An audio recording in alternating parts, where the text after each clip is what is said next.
আপনি যদি কারো প্রতি হিংসা করেন তাহলে কি হবে? আপনার ক্ষতি কি? আপনার যত নেক আমল ধ্বংস হয়ে যাবে। হিংসা সেভাবে নেক আমলকে পুড়িয়ে দেয় যেমন করে আগুন কাঠকে পুড়িয়ে দেয়। হাদিস শুনেছেন হাদিসটা? হিংসা সেভাবে নেক আমলকে পুড়িয়ে দেয় যেভাবে আগুন কাকে পুড়িয়ে দেয়? কাঠকে। আগুন কাঠে আগুন ধরিয়ে দেন, কাঠ বাকি থাকে, কয়লা ছাই হয়ে যাবে। ঠিক একইভাবে আমল নামের নেকি সব ছাই হয়ে যাবে।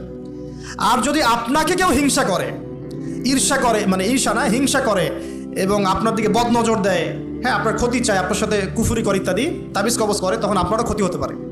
চোখ লাগলে, বদনজর হলে, তাবিজ কবজ, আপনার ক্ষতি হতে পারে। আর এই ক্ষতি থেকে আপনি বাঁচবেন কিভাবে? এটা তো আপনার হাতে নাই, তাই না? কেউ যদি আপনাকে ঈর্ষা হিংসা করে, এটা তো আপনার হাতে নাই, আছে? নাই। একটা উপায় হচ্ছে মানুষের থেকে নিজেকে যত পারেন আড়াল করার চেষ্টা করেন।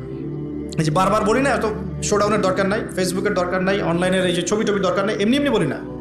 আমরা চাই যে মানুষ থেকে যতটা পারি আড়াল হতে, যতটা সম্ভব। কারণ এখন তো এর চেয়ে বেশি কিছু পাচ্ছি না, এতে ক্ষতি আছে, মানুষের চোখ লাগে।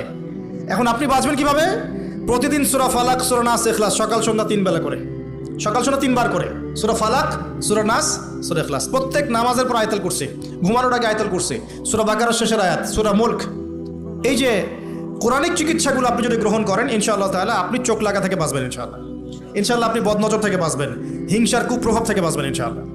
তো এগুলো কিন্তু হেলা কথা বলছি না, এটা এত মারাত্মক। নবী সাল্লাল্লাহু আলাইহি ওয়াসাল্লাম বলেছেন যে চোখ লাগা বদনজরগুলো এত মারাত্মক যে একটা জীবন্ত উটকে রান্নার পাত্রে নিয়ে আসতে পারে। এত ডেঞ্জারাস, এত ডেঞ্জারাস। তো হিংসা করবেনও না, হিংসার শিকারও যেন না হন। এই জন্য সূরা ফালাককে বেশি বেশি তিলাওয়াত করবেন। কুল আউযু বিরাব্বিল ফালাক মিন শাররি মা খালাক ওয়া মিন শাররি গাসিকিন ইযা ওয়াকাব ওয়া মিন শাররিন নাফাসাতি ফিল উকাদ ওয়া মিন শাররি হাসিদিন এই যে ইযা হাসাদ। আমি হিংসুকের হিংসা থেকে আল্লাহ তোমার আশ্রয় চাচ্ছি যখন সে হিংসা করে। পারবেন ইনশাআল্লাহ? আর কি করা যাবে না? আল্লাহর নূর মারিফত পেতে হলে অহংকার করা যাবে না। কি যাবে না?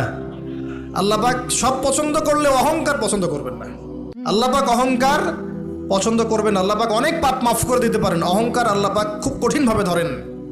আল্লাহ পাক খুব কঠিনভাবে অহংকারীকে আল্লাহ পাক কখনোই পৃথিবীতে টিকতে দেন নাই। অহংকার আল্লাহ পাকের চাদর, এটা ধরে কেউ টান দিতে পারে না।